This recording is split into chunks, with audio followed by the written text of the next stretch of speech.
Nosso evangelho de hoje é Lucas 24, de 13 a 35. Naquele mesmo dia, o primeiro da semana, 2 dos discípulos de Jesus iam para um povoado chamado Emaús, distante 11 quilômetros de Jerusalém. Conversavam sobre todas as coisas que tinham acontecido. Enquanto conversavam e discutiam, o próprio Jesus se aproximou e começou a caminhar com eles. Os discípulos, porém, estavam como que cegos e não o reconheceram. Então Jesus perguntou: "O que ides conversando pelo caminho?" Eles pararam com o rosto triste e um deles, chamado Cleofas, lhe disse: "Tu és o único peregrino em Jerusalém que não sabe o que lá aconteceu nestes últimos dias?" Ele perguntou o que foi. Os discípulos responderam: "O que aconteceu com Jesus, o Nazareno, que foi um profeta poderoso em obras e palavras, diante de Deus e diante de todo o povo. Nossos sumos sacerdotes e nossos chefes o entregaram para ser condenado à morte e o crucificaram. Nós esperávamos que ele fosse libertar Israel, mas apesar de tudo isso, já faz 3 dias que todas essas coisas aconteceram. É verdade que algumas mulheres do nosso grupo nos deram um susto. Elas foram de madrugada ao túmulo e não encontraram o corpo dele. Então voltaram dizendo que tinham visto anjos e que estes afirmaram que Jesus está vivo. Alguns dos nossos foram ao túmulo e encontraram as coisas como as mulheres tinham dito. A ele, porém, ninguém o viu." Então Jesus lhes disse: "Como sois sem inteligência e lentos para crer em tudo que os profetas falaram? Será que o Cristo não devia sofrer tudo isso para entrar na sua glória?" E começando por Moisés e passando pelos profetas, explicava aos discípulos todas as passagens da Escritura que falavam a respeito dele. Quando chegaram perto do povoado para onde iam, Jesus fez de conta que ia mais adiante. Eles, porém, insistiram com Jesus, dizendo: "Fica conosco, pois já é tarde e a noite vem chegando." Jesus entrou para ficar com eles. Quando se sentou à mesa com eles, tomou o pão, abençoou-o, partiu-o e lhes distribuía. Nisso, os olhos dos discípulos se abriram e eles reconheceram Jesus. Jesus, porém, desapareceu da frente deles. Então um disse ao outro: "Não estava ardendo nosso coração quando ele nos falava pelo caminho e nos explicava as Escrituras?" Naquela mesma hora, eles se levantaram e voltaram para Jerusalém, onde encontraram os 11 reunidos com os outros. E estes confirmaram: realmente o Senhor ressuscitou e apareceu a Simão. Então os dois contaram o que tinha acontecido no caminho e como tinham reconhecido Jesus ao partir o pão. Palavra da salvação. Estamos diante de um texto próprio de Lucas. Os discípulos de Emaús sinalizam, logo de início, um grande perigo, o de que, se Cristo não tivesse ressuscitado, tudo seria apenas lembrança de um grande homem cheio de boa vontade, que não conseguiu atingir seus objetivos, seguindo seu coração e lutando pelas pessoas. Muitos atualmente ainda pensam dessa forma e não admitem a ressurreição daquele homem de Nazaré, porque para eles não é fácil entender como isso poderia ter acontecido. Além disso, a Escritura Sagrada seria letra morta, sem futuro, talvez servisse apenas como ensinamento de autoajuda. E os discípulos, por um outro lado, seriam apenas sonhadores frustrados e sem futuro, homens e mulheres considerados loucos, tolos, cegos, e cegueira sinalizada pela ida a Emaús, e abjetos perante os líderes da religião judaica. Eles estão tentando voltar à vida do comum das pessoas, a aldeia, vamos colocar a aldeia aqui entre aspas, de onde saíram, a um passado que não tinha mais sentido, a uma realidade que não mais lhes interessava tanto, marcados pela decepção de terem acreditado no Messias que, apesar de sua grande atividade profética e taumaturga, não satisfez a visão que eles tinham dele, segundo a expectativa política dominante. A experiência com Jesus tinha sido arrasadora. No entanto, faltava-lhes a fé e esperança. Jesus vem ao encontro deles, mostra-lhes a verdade da ressurreição, explica-lhes os textos bíblicos e celebra a ceia com eles, revelando-lhes a sua nova realidade e o futuro deles. A realidade nova de Jesus exige o dom da fé. É necessário prestar atenção aos sinais da ressurreição. Além da comprovação do túmulo vazio, outras coisas também entram em cena.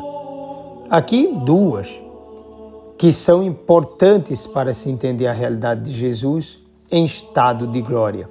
As aparições de Jesus e a releitura das Escrituras. O túmulo vazio indica historicamente o dado da ressurreição, mas não basta. Somam-se a isso as aparições do mesmo Jesus ressuscitado, que por iniciativa própria vem ao encontro dos seus. O encontro com o ressuscitado permite-lhes aprofundar ainda mais suas convicções a partir do texto do Antigo Testamento. Eles são impulsionados por Jesus, além da grande necessidade pessoal, à compreensão da Sagrada Escritura, que já tratava da ressurreição. Assim, nesse relato dos discípulos de Emaús, encontra-se tanto a aparição de Jesus, quanto a reflexão sobre a palavra de Deus, indicando a novidade do Mestre, percebido apenas pela fé. Interessante porque nesse relato, Jesus mesmo é o exegeta, é quem toma a iniciativa da interpretação escriturística. É ele mesmo quem indica aos discípulos a estrada verdadeira para chegar a Jesus ressuscitado, que é a legítima chave de interpretação, tanto para se entender sua própria vida, quanto para se compreender a Sagrada Escritura. E aqui eu costumo fazer essa observação, porque alguém diz, olha, o sinal histórico é somente o túmulo vazio. Bom, isso para quem está do lado de fora, mas para quem está dentro, a aparição de Jesus Cristo e o próprio texto da Sagrada Escritura, na vida desses discípulos, vão permitir que quem está do lado de fora percebam, de fato, um dado historicamente comprovável. Claro que é a forma indireta, não é? Porque estão percebendo a ressurreição a partir do testemunho deles. É o que vem, inclusive, eu colocaria como um quarto ponto, os milagres realizados pelos próprios discípulos. Então, de onde lhes vem esse poder de curar? Depois, a alegria da ressurreição, o desejo de servir o Senhor, de largar tudo para servir ao Senhor, dar até a própria vida, e realizar curas e milagres realizados, inclusive, por Jesus Cristo. Isso vai colocando os discípulos nessa dimensão de sinais da própria ressurreição. Seria bom, inclusive, aprofundar muito bem isso em um outro momento. Muitos gostariam que Jesus continuasse no meio da comunidade do jeito como era antes de sua morte. Gostariam que ele estivesse ali em todos os momentos com seus ensinamentos e milagres. O texto evidencia que agora é chegado o tempo da Igreja Corpo de Cristo. Jesus cumpriu as Escrituras, realizou sua missão salvífica, dando-se por nós. Foi vitorioso, vencendo a morte, o pecado e o diabo. Ressurgiu dos mortos e agora vive de modo glorioso como o Senhor dos vivos e dos mortos. Sua presença continua na igreja por meio da palavra, da liturgia, da própria Assembleia reunida, em cada um em oração, nos grupos reunidos em seu nome. Ele continua caminhando com sua igreja, com cada discípulo, com todos aqueles que precisam de conversão. Como se dá essa presença? Por meio do Espírito Santo. O que deve fazer a igreja? Continuar a cada instante a busca sempre mais eficaz da compreensão da palavra de Deus. Sempre mais entrar na intimidade de Deus por meio da oração. Lutar sempre por tudo aquilo que possibilite um maior conhecimento de Jesus. Celebrar com convicção e fervor a Santa Eucaristia, pois foi no partir do pão que os discípulos de Emaús reconheceram Jesus. Uma comunidade sem Eucaristia não pode ser cristã. A Eucaristia é central na vida da comunidade de Jesus, que se fez alimento de vida eterna para a sua igreja.